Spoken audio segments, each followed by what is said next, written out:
불행히도 한국 경제가 지금 당면하고 있는 문제는 일본 경제가 1990년대에 당면했던 그런 문제와 유사하다고 할 수가 있겠습니다. 우리 같은 경우도 2000년대 또는 2010년 정도부터는 혁신 경제로 이행을 해야 되는 발전 단계에 갔음에도 불구하고 여전히 과거의 중화공업 중심의 내셔널 챔피언 중심의 경제 발전이라는 그 패러다임에서 벗어나지 못하고 있죠. 지금도 삼성전자가 투자를 하고 현대산업사가 투자를 해야지 경제가 성장한다는 이야기를 정치인들도 하고 언론도 하고 일반 국민들도 그렇게 생각하고 있습니다. 우리가 혁신 경제로 가기 위해서는 새로운 도전자가 들어와서 새로운 활력을 불어넣을 수 있는 환경을 만들어주는 것이 중요한데, 그것보다 기득권 기업 중심으로 내셔널 챔피언이 잘하고 잘 돼야 된다는 그런 인식의 오류, 또 한 걸음 들어가서 내셔널 챔피언이라고 할 수 있는 우리 재벌 중심의 기득권의 이해 문제가 상충되기 때문에, 걸려있기 때문에 우리가 혁신 경제로 지금 이행을 못하고 있다라고 볼 수가 있습니다. 그래서 경제 발전사를 쭉 보면서 큰 틀의 흐름을 이렇게 한번 정리를 해볼 수가 있겠는데요. 이런 큰 틀의 흐름 속에서 한국 경제가 당면하고 있는 여러 가지 현실 문제, 그리고 앞으로 어떤 문제가 정말 발생할 수 있는가에 대해서 조금 더 자세히 살펴보도록 하겠습니다. 현재 한국 경제가 당면하고 있는 문제가 뭐냐라고 물어보면 여러분들은 뭐라고 대답하시겠습니까? 언론에 기사되는 것들 중심으로 한번 생각해 보면 물가 문제 지금 많이들 이야기를 하고 계십니다. 가계부채 이야기도 하고 있어요. 기업 부채 이야기도 하고 있고, 부동산 부채, 특히 PF 대출 문제들, 이런 이야기들을 하고 계시고요. 또 어떤 분들은 제조업 위기다.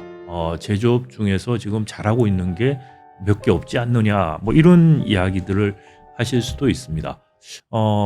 이런 현실적인 문제들이 사실 중요하지 않다는 것도 아니고, 또 현실적인 문제를 우리가 도외시해야 된다는 말씀을 제가 드리고자 하는 것도 아닙니다. 그렇지만 다만 이런 거시적이고 현상적인 문제들이 한국 경제를 위기 상황으로 가져갈 것이다라고 주장하시는 분들도 계시는데, 저는 거기에 대해서는 동의는 하지 않습니다.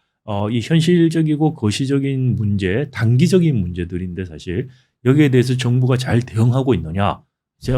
잘 대응하지 못하고 있다고 저는 생각합니다. 그럼에도 불구하고 위기를 불러올 정도의 대응이냐? 그건 또 아니다라는 생각이죠.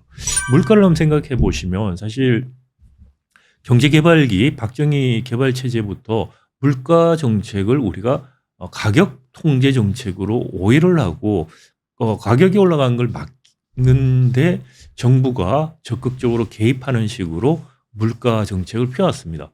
경제 규모가 작을 때는 어느 정도 작동 가능하지만 지금같이 우리가 경제 규모가 커지고 복잡해진 상태에서 그런 정부의 가격 통제 정책은 지속 가능하지 않고 효과도 단기간에 그칠 수밖에 없다는 것이죠. 안타깝게도 윤석열 정부가 작년부터 전 세계적인 고물가 상황에서 금리 인상에 대해서도 매우 소극적인 편으로 접근을 했고, 오히려 과거 박정희 개발 제재처럼 가격 통제 중심으로 나아갔습니다. 근데 가격 통제 말씀드린 것처럼 장기간 지속되기도 어렵고, 그리고 올라가는 가격이 있으면 그거를 통제하기 위해서 그때그때 단편적이고 즉흥적인 대응을 하는 거기 때문에 항상 뒤따라가는 정책일 수밖에 없습니다.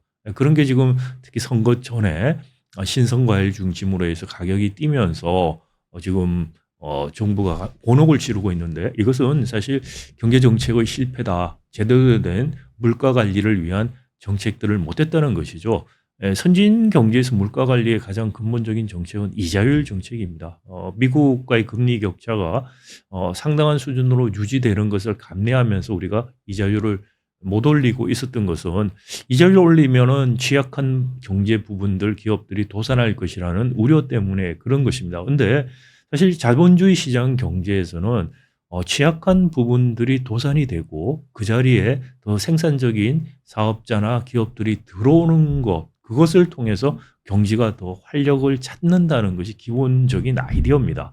그런 취약한 기업들이 도산이 되더라도 거기에 묶여 있는 물적 자본이나 인적 자본들이 함께 몰락하는 것이 아니고 더 새로운 기회를 통해서 이동해 갈 수 있도록 도와주는 것, 즉 사회 안전망 같은 것을 만들어서 그런 이른바 구조조정이 원활하게 이루어지도록 하는 것이 기본적으로 시장경제 자본주의를 추구하는 정권 내지 정부가 해야 될 일인데, 윤석열 정부는 사실 말로는 시장 경제를 한다고 하지만 사실상은 과거의 박정희 체제의 관리 경제 같은 정책들을 함으로 인해서 발전된 지금 경제하고 맞지 않는 정책으로 물가 관리에 실패를 하고 있다라는 평가를 할 수 있습니다. 그럼에도 불구하고 이 물가 관리 실패가 우리 국민들에게 어려움을 주고 있지만 이것 자체가 경제 위기를 가져오거나 장기적으로 굉장히 나쁜 영향을 줄 것이다라고 생각하기는 어렵다는 것이죠.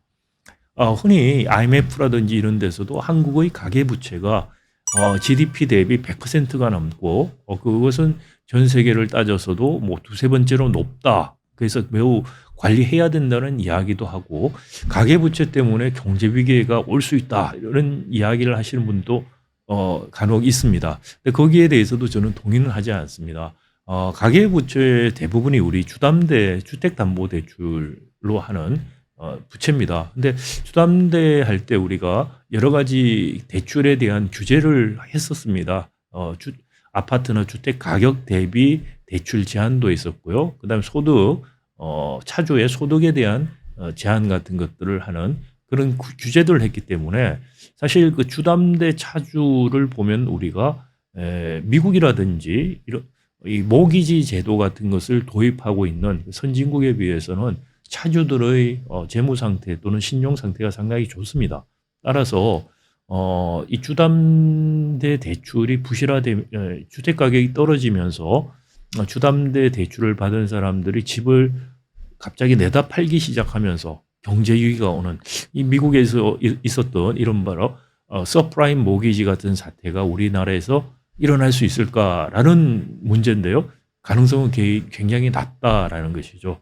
미국은 사실 서프라임 모기지 사태 때 보면은 한 주택 가격의 10% 정도 돈만 있으면 대출을 받아서 집을 샀습니다. 근데 모기지 제도이기 때문에 그 집의 소유권은 미국 같은 경우에 모기지를 다 낼 때까지 돈을 빌려준 은행이 갖고 있습니다. 그래서 은행 입장에서 주택 가격이 10% 밑으로 떨어지면은 포클로저라고 그러죠. 포클로저라고 해서 팔아버리는 게 더 낫다는 판단을 할 수 있기 때문에 갑자기 많은 은행들이 집들을 내놓기 시작하면은 주택 가격이 폭락하고 그래서 금융위기가 올 수 있는 그런 메커니즘이 작동하게 됩니다. 근데 우리 같은 경우에는 주택 소유자들 돈을 은행에서 대출을 받았고 소유자는 가계고 또 많은 가계들 차주들의 신용 상태가 괜찮고 또 가격이 떨어져도 가지고 있을 유인들이 더 많습니다. 그리고 담보대출 비중이 가격의 보통 70% 이상이 아니기 때문에 30% 이상 떨어져도 상당히 견딜 수 있다. 그런 의미에서 가계대출 비중이 높다는 것만으로 이게 큰 문제가 될 것이라고 이야기하는 것도 역시 한국의 가계대출에 대한 그 질적인 평가를 제대로 못해서 하는 이야기다라고 생각이 됩니다.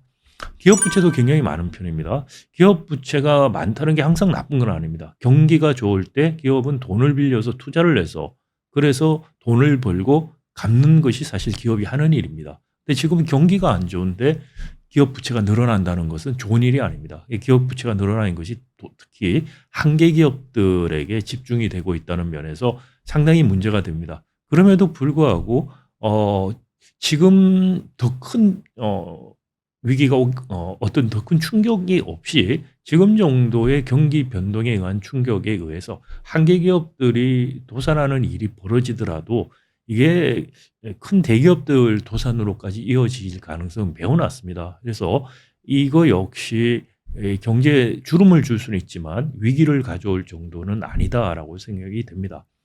부동산 PF 대출 역시 사실 잠재적인 위기를 불러일으킬 수 있습니다만 PF 대출도 과거에 비슷한 사례가 있었습니다. 과거에 은행들이 PF 대출 때문에 돈이 많이 몰려가지고 그때 문제가 있었던 적이 있는데 그 일이 있고 난 다음에 은행들이 손을 많이 뺐습니다. 그래서 이 자리를 증권회사라든지 새마을금고들이 들어가서 메꿨습니다. 증권이나 새마을금고들 중에서 상당히 어려워질 수 있는, 그리고 중견건설사들 어려워질 수 있는 여지가 있습니다. 그럼에도 불구하고 이런 그 중견건설사나 작은 비은행 금융기관들이 소산을 하더라도 경제가 상당히 나빠질 수는 있지만 위기까지 가지는 않을 거라는 것이죠. 과거 우리 저축은행 사태라든지 이런 것들을 보더라도 그렇게까지는 가지 않을 거라고 생각이 되고요.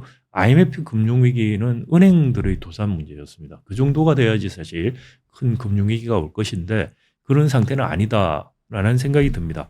그리고 이제 마지막으로 생각해 볼 수 있는 게 자영업자들 이제 부채 문제인데요. 사실 자영업 부채 문제는 자영업자들이 이 부채를 갚을 능력이 없어서 상당히 위기가 자영업 위기는 올 수가 있습니다. 물론 이제 자영업 위기가 경제 위기로 갈 거라고 생각은 안 됩니다. 다만 자영업 위기가 온 이유 중에 하나는 코로나 때 사실 미국이라든지 유럽 국가들, 일본도 그렇고요. 자영업에 대한 지원을 현금 지원을 했습니다. 재정을 통해서. 근데 우리는 재정 지원하는 거를 꺼려하고 금융 지원 형식으로 갔기 때문에 그때 금융 지원들이 지금 부실화돼서 돌아오는 측면이 있다라는 것 때문에 사실 자영업들은 어느 정도 구제 금융들을 해서 크게 나빠지는 건 막을 필요가 있다. 그런 정책적인 개입들이 필요한 시점이다.